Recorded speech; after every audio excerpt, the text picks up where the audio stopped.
creating like we a caver. We ballin' out, so bring friends. It ain't gotta be you and me. I mean, we dropped $1,000 on the show. Hello, valuepreneurs and sales shakers. That's right. Brace yourselves for another episode of Sales TV Live. Coming to you today from Portugal. We've got Adam as well in London, and we've got Rajiv, the RajNATION Nathan in Chicago. Let me just say, first of all, thank you for joining us and trusting us to get a nice dose of sales vitamin to your system. I'm your host, Helga Saraiva-Stewart. You know me, founder of Lead Results. Let's get straight into meeting our guest today, Rajiv. Do you want to just give us a few words, who you are, what you do? Sure. Thank you for having me, Helga, and excited to be here on Sales TV. My name is Rajiv Nathan, aka RajNATION. I am the founder and chief pitch artist of Startup Hype Man. If you've not heard of us before, the way I like to frame it is, if you remember that scene from the movie Rush Hour with Chris Tucker and Jackie Chan, where he goes, "Do you understand the words that are coming out of my mouth?" That's kind of what it's like leading a company, whether it's being the executive who needs to pitch to a board or to investors, or whether you're a salesperson or running a sales team trying to convince customers. And when you have it figured out in your head but can't articulate it the right way, how do they react? They go, huh? What does it do again?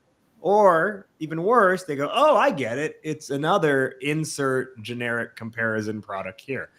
And you definitely don't want to be another of anyone else. So my job and my team's job at Startup Hype Man is help you not just go to market, but become the GOAT to market. And we do that specifically through helping you develop the right pitch message story that's going to stand out and get your audience to recognize you not as the best, but as the only. And that's key, because if you can accomplish that, the people who were before going, huh, what does it do again? And saying, wait, I don't get it. Now they're saying, wait, tell me more, and writing checks. And you know what I'm going to say, Adam, at this point? I love it. So let me just warn everybody watching, Rajiv is the most original cat that I know on planet Earth today in sales. All right, that's just period. And that's saying a lot, right? So let me just kick off the conversation. First of all, help us to understand, just from your perspective, how is it that people can stand out when doing outreach and introducing themselves? I mean, how is AI, artificial intelligence, helping us with that now? Just take us through some of your thoughts there. I'm not entirely convinced AI is helping us that much, at least yet. So I have a label or a subfolder in my inbox, and it's titled Bad Prospecting Emails. More emails go into that folder than go into the one labeled Good Prospecting Emails. And I think AI has actually only multiplied so far, right? So far, AI has multiplied the amount that can get into the bad folder, because the number, like the capacity at which you can send emails is greater now. And one of the biggest challenges is, I think people don't understand that if you're going to use AI, you have to use it as a starting point, and then still have some human involvement to adjust whatever AI came up with at base. But like, I've got emails right now, and very recently it was like, hey Rajiv, saw that Startup Hype Man specializes in messaging development. Like, they basically took a line off of my website, which is it AI or not, I don't know. And then whatever they said after that had no tie to them talking about my company. So it was like, saw you help SaaS companies do this. We're a lead generation agency that can get you 9 appointments in the next 4 days. Like, right? The value is not tied to whatever the AI is personalizing whatsoever. And that's the biggest challenge that I think sellers today and sales teams need to overcome, is AI is making it easier to be bad. Everyone thinks about AI in terms of, oh, it's going to make it easier to be good. But if it's very easy to misuse, therefore it's a lot easier to be bad. And the tolerance for screwing up when you know it was done by a computer is much lower than if it's natural human error. So the expectation bar on the buyer side is higher, and the ability to screw it up is even higher as well. Rajiv, I just have to let you know, we've already gobsmacked quite a few people that weren't expecting the start of the show to be like this. I'm looking at I'm looking at the chat, and you've set it on fire. So I'm glad we're surprising you. I'm letting you know, by the way, viewers, audience, fellow sales shakers and valuepreneurs out there, I have got a surprise for all of you today. Not even Rajiv knows what's going to happen, but let me just tell you, we are going to play a game called PowerPoint Karaoke. All right. Oh, Okay. yes, yeah. Now, I wouldn't be able to do this with anybody else but Rajiv, but someone in our audience is already saying, Adam, we're waiting for your song. Yeah, well, I can't really follow that. I must say though that I thought your observation of AI is absolutely on the nose, because the challenge is that people are seeking this as a solution for them having to do any work, and the issue is that sales has always been and will always be about interaction between us. I build trust, the seller, build trust with you, the buyer, and between us, we kind of form some sort of relationship on which I'm prepared to believe, or you're prepared to believe what I say when I'm trying to sell something to you. And the concept of outsourcing that to a machine, I saw a beautiful quote where somebody had written, "Why would I be bothered to read something you couldn't be bothered to write?" And I thought that just summed it up so perfectly. And everyone's looking for a shortcut, aren't they? Yeah, but the whole point, I think, with AI is how good it's going to become in fooling us into believing that we are talking to a real human being. I suppose if you can if you can become better at mapping these things, then it can become better at fooling us. But so let me just throw another question back at Rajiv. In terms of what should we be actually trying to do with AI then? I mean, what do you recommend that we use AI for? Well, I don't want to misrepresent. I'm not an AI expert. All I know is what gets pushed to me and what I see out there, and just a little bit of toying around I've done on my own. But like AI, I think right now is best leveraged to scale up the research you can do on accounts. I don't think it is in the right place to do the writing for you. Because again, it's very easy to see through an AI message, and you're going to just tick off the buyer a little bit more if it's something that it looks like you took the time to write it, but it's obvious you didn't actually do it. So AI, I think where you really should leverage it is to increase the rate at which you can do research on accounts. There's several different software for this. And then also let it be the thing that if you are not a great writer at baseline, that's a skill you want to work on. I think that's probably one of the most important skills, period, in business. But see what it generates for you at baseline. And then it's not, this next part's important. Just because it generated something for you at baseline does not mean you are required to then augment that message to make it better. If it's not good, trash it and start from scratch, right? Don't even use the AI message. Write your own or find a different prompt and get something different. What happens is we get the thing spit out and then we start adjusting what originally was not good. I think the best analogy I could use is you buy a house that was built poorly, and then you're like, well, let me just throw this spackle on the wall because there's a hole in the drywall, and that's my permanent solution. And then you just keep adding this, let me duct tape this here. Let me move furniture over this hole in the ground over here, right? Inevitably, someone's going to sit on that couch and fall through the hole in the ground. So if the first thing you get is bad, you are not required. And for some reason, people think they have to use what was given to them through the generative AI and then adjust from there. You're not required to use it. If you don't like it, and you can literally read it out loud and be like, would I say this to anyone? Start over, write it from scratch. Don't build on top of a bad foundation.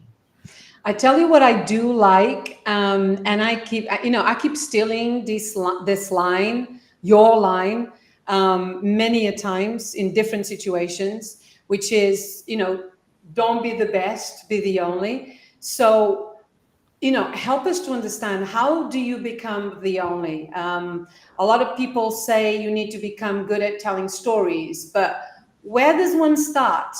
And obviously, I know between you and me that you have a formula as well. Lead us up to that. Yeah. So this concept of being the only, not the best, I think there's far too many companies that are in a game of parity, parity, parity, not parody, because they're positioning their software as essentially very similar to another provider that's out there that does almost the same thing. They talk about their software through the lens of how they're better than the competition. So they're in a race to be the best of the current product set. And I think that's a road to ultimately just being feature compared against the competition. And I'm not saying that a smart buyer won't also talk to 2 or 3 other providers, but the idea is, if you are simply trying to position yourself as better than the rest or the best of the set, they are going to look at you and assess you the same way they look at and assess the others in the market. What you want to do is be the only, establish yourself as the only, because now, instead of getting feature shopped so heavily, you're going to actually shape the entire market and shape the perception of the other providers in the market. This is the path to kind of breaking through in the category, potentially creating a new category. If you can establish yourself as the only, now you're giving the buyers, your market, your industry, a lens on which to assess others that may have similar products to yours. But again, I'm not saying you might not have, I don't know, for example, SalesLoft and Outreach, right? They can compete against each other. But if you can be the one who provides the lens to your buyer at which they should be looking through your company versus other companies, now you can take a nearly identical feature set and flip it on its head, or not flip it on its head. You can take a nearly identical feature set and have them kind of understand them from 2 different standpoints. You want to be able to essentially provide the glasses, the spectacles, the looking glass at which they should be understanding you, and that should be different than how they understand others. A great starting point for that, to the point that you alluded to, Helga, is this, and this gets you started with storytelling as well, is what I call the Que Pasa elevator pitch formula. So I'll come to the formula and explain that a little bit more in just a second, but I want to set this up the right way. There are a lot of institutions, a lot of agencies, a lot of consultants who tout the importance of storytelling. And they say, tell stories, tell stories, tell stories. But then it's like, okay, well, how do I do that? And the response is like, well, just tell stories, tell stories, tell stories. And then you can go to a marketing department to get the storytelling told from them. But in a sales setting, the marketing story is not going to work so well, because marketing probably thought about it through the lens of, how do I broadcast this message to thousands of people all at once? And that ultimately waters down whatever you're trying to say. And in addition, gives you language that you probably would not really use in real life. I'm all about, how do you communicate at all levels of business? How do you communicate with someone as if you are talking to them and as if you are trying to build a relationship with them? And just a quick sidebar, that literally goes down to, when my company invoices customers, we literally, the language on the invoice, like when you get the bill sent to you, the little preview message doesn't say, please pay this. It says, yo, yo, yo, it's time to collect our dough. So, and then there's it's 2 more rhymes off of that. And that kind of makes it fun for someone to pay an invoice, which is something no one really likes doing, but it makes it fun to pay an invoice. And I thought through, how do we make this feel more real and authentic and build a communication and connection point even off of just an invoice. So that was a quick sidebar. So we come back to a sales scenario, and marketers pay attention to this too, because you should be thinking through this lens. You should be thinking through a sales lens first, not a marketing lens. Your marketing will be more effective if you think about it through how it should be sold, not how it should be marketed. The biggest struggle that I think every team faces is how to talk about what the company does. You take a sales team, let's say you've got 10 sellers on your team, line them up, put them in a different room, ask each one, what do we do? What's our elevator pitch? I promise you, most companies, you will get 9 to 10 different responses. And it's not that there are 9 to 10 different responses because someone's got a different personality. It's that like they're literally like you'd think you just met 9 or 10 different companies. And the other thing I've seen too is the play where it's like, oh, well, we don't talk about what we do until the buyer tells us about them. That way we can tailor what we, are offering to them. And like, I get that, but who are you to believe that you have the ultimate right to make the buyer speak first? Especially like if you prospected them and booked the meeting and you're starting with like, well, tell me about you. They're like, well, you booked the meeting. You tell me, like, why would you do that to your buyer right out of the gate? You will build a healthier relationship. You will open up discovery. That intro call will be so much stronger if you can just effectively articulate your company in a minute or less and not make them have to go first. So the Que Pasa elevator pitch formula, which for anyone who knows Spanish would know that Que Pasa in Spanish means what's up or what's happening. That is what you're telling the other person. You're telling them what's up with them and what's happening with you. Que Pasa, P-A-S-A. And that stands for problem, approach, solution, action. Problem, approach, solution, action. At the start of this show, Helga, you asked me to explain to people what is Startup Hype Man. I literally gave you the Startup Hype Man Que Pasa. I talked about the Chris Tucker rush hour thing and the challenges that would pose in real life business setting. And then I explained what we do after that.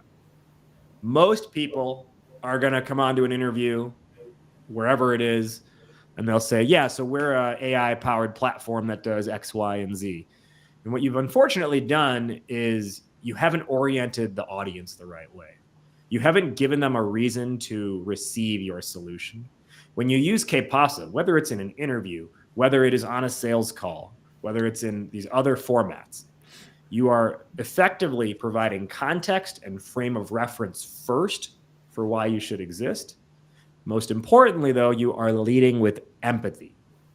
And that is such a big key to this. You lead with empathy and you walk with them hand in hand to your solution versus starting on, think of it like a tug of war, starting on your side, they're over here, and you're like yanking them over to you by just starting with, well, our product is this and it does this, this, and this, right? You want to start where they are and walk hand in hand over to your side, and they will receive that far better. The reactions you will get will be like, that's really helpful that you said that. Thanks for sharing that. I didn't realize you did that.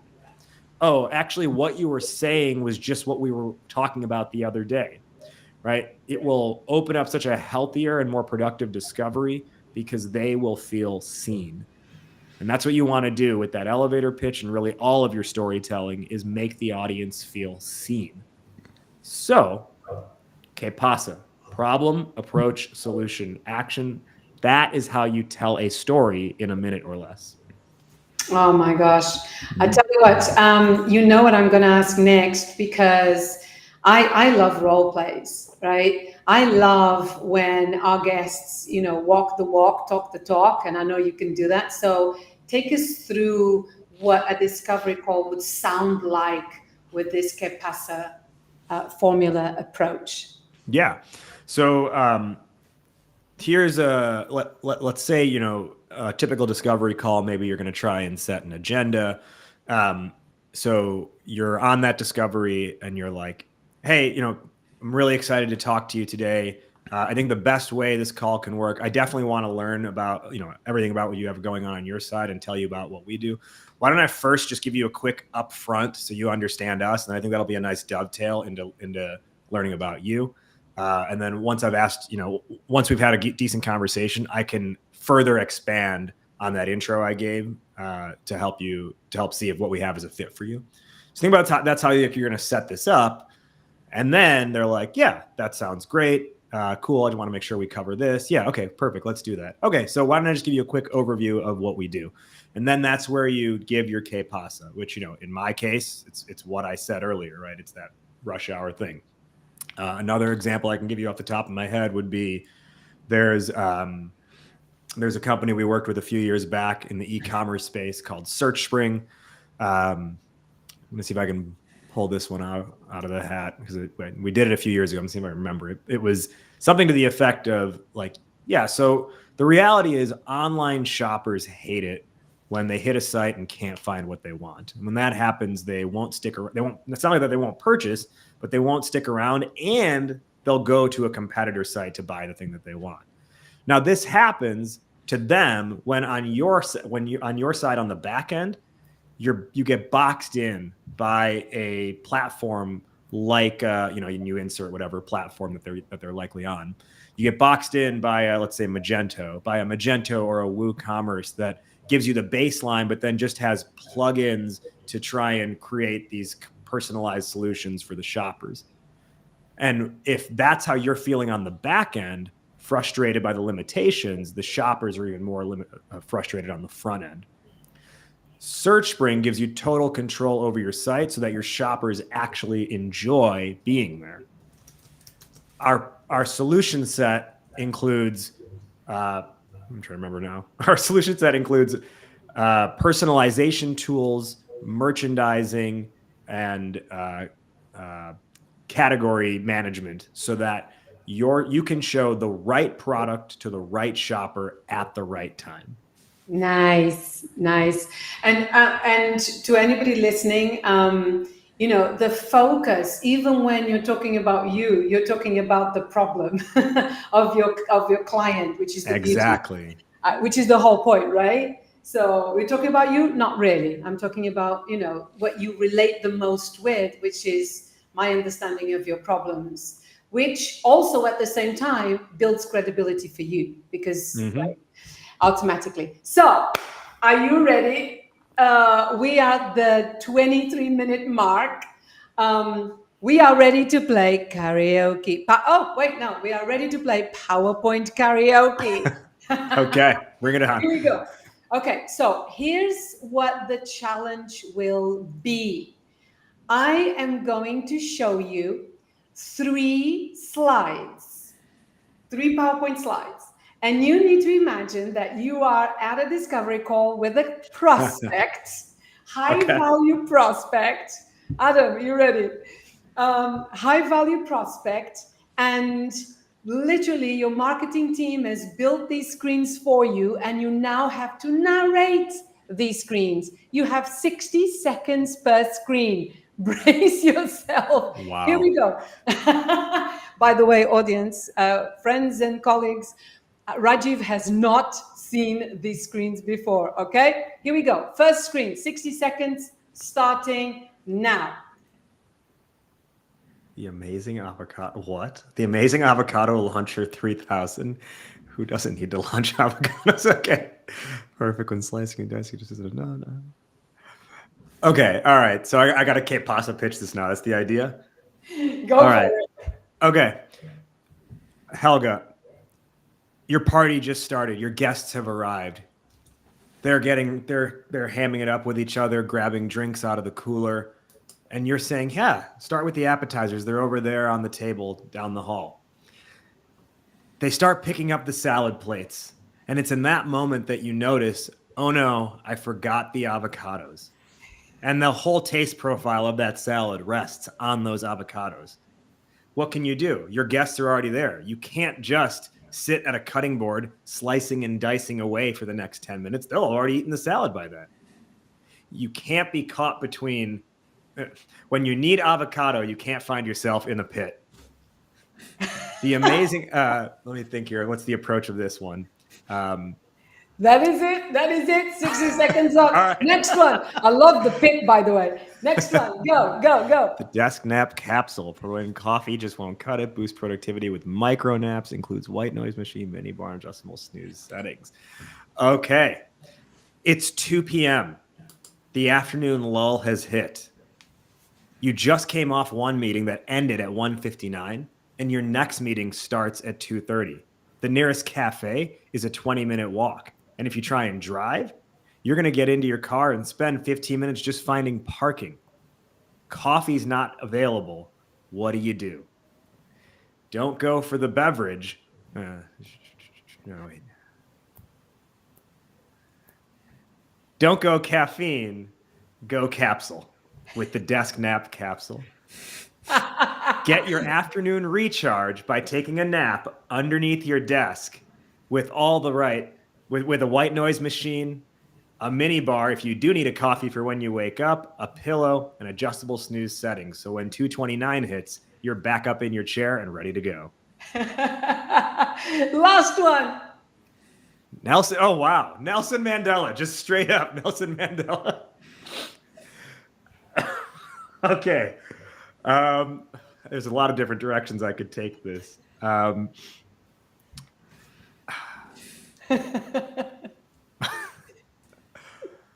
Apartheid is wrong.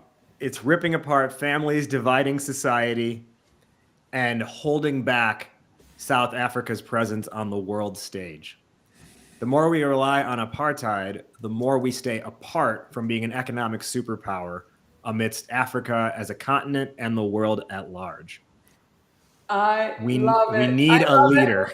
I love it. We need Madiba, Nelson Mandela. So did you not notice the Morgan Freeman? Yeah. Oh my God, I didn't even.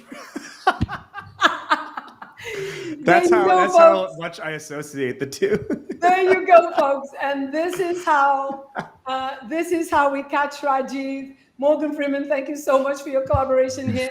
Adam, thank you so much for being here to support me in case the internet goes down or anything falls apart. You're a rock. Rajiv, you are amazing. Everybody, please go check out Rajiv's album. It's in all like Spotify, Apple, and so on and so forth. It's really great music. So original. Check out his stuff. We have been Sales TV for you live. Come join us again on the next episode. Thank you so much. Big kisses to you all. Bye for now. Bye.